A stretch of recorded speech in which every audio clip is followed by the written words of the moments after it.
La migraine se traduit par des maux de tête particuliers qui peuvent durer quelques heures à quelques jours. C'est une maladie fréquente et sans gravité, néanmoins en fonction de l'intensité et de la fréquence des crises, elle peut avoir un retentissement sur la qualité de vie et devenir handicapante. Mais alors, comment se manifeste-t-elle?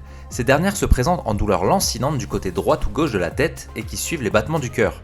On a toutefois constaté que l'irrigation sanguine du cerveau était modifiée avant et pendant la crise. Chez certains migraineux, les causes extérieures peuvent agir comme facteurs déclenchants. Le stress, les troubles du sommeil, certaines conditions météorologiques, certains aliments, le bruit, des odeurs, une lumière crue ou encore l'imminence des règles peut avoir cet effet. Et y a-t-il des traitements à la migraine? Eh bien oui.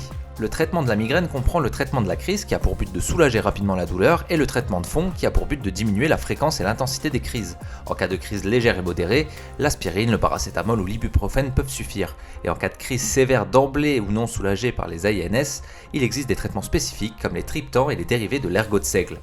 Le traitement de la crise de migraine doit être le plus précoce possible.